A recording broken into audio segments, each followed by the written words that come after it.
All right, Mike, let's switch gears to the game of the week. Nick Saban goes to Baton Rouge on the game day set. This thing's going to be wild. He coached at both teams. He did an unbelievable job modernizing both programs, which allowed other people to win and flourish. What describe the atmosphere Nick Saban on the game day set for several hours in Baton Rouge Saturday morning?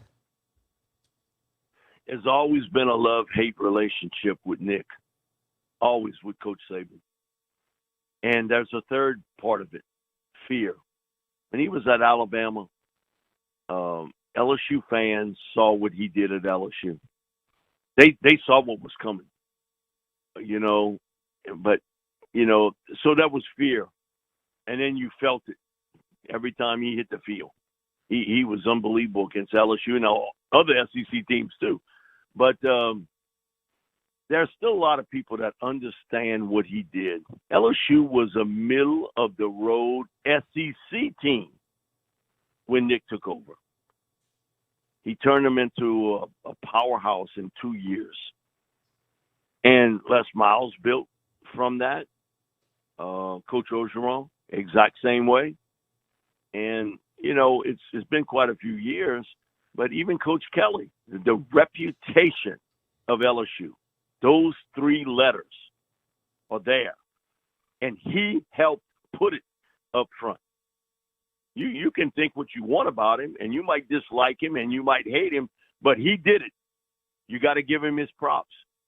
I think he's going to be greeted with a lot more applause than dislike. I really think, because I think most people realize that in our lifetime, Bo, we will never see a coach as dominant as him. No. Never. No.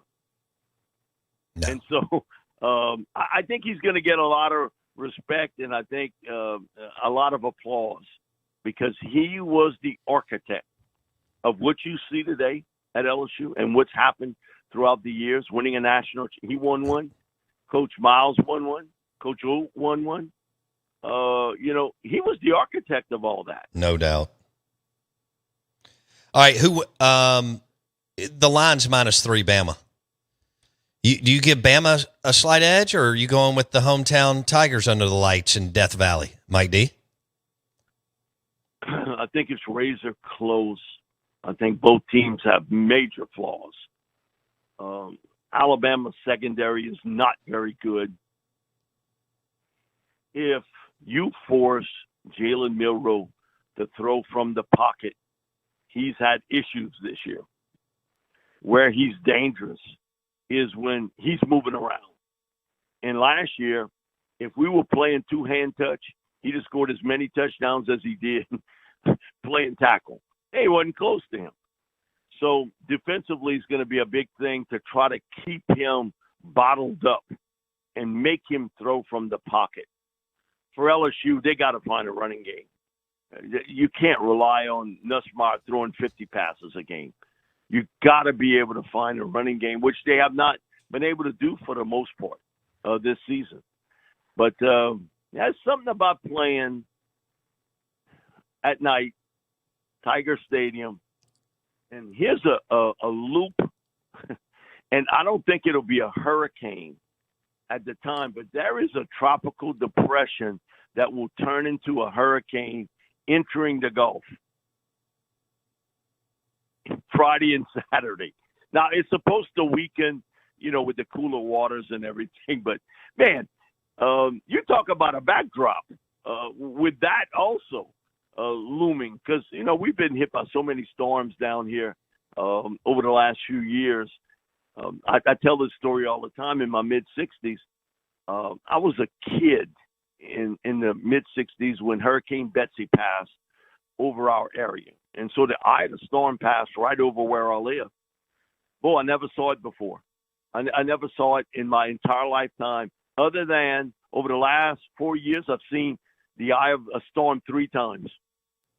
Damn. Passed right over my home 3 times in 4 years. And I went 60 and never saw it. So, man, there is something about playing, in Tiger Stadium at night. there is that mystique. And even Lane Kiffin brought it up about there is something about that that puts, man, that crowd is loud. Because, listen, I would love to have the liquor sales Friday and Saturday in Baton Rouge. Man, we could retire and live 4 lifetimes off of the money that's going to be spent on that. Man. And so, listen, I give LSU a shot here because both teams are very flawed at certain areas. They are very flawed. But whoever loses, they're out of it. So this is basically a playoff game. Because if you lose, you got no shot to get into the final 12. If you win, there is a path for you to get there.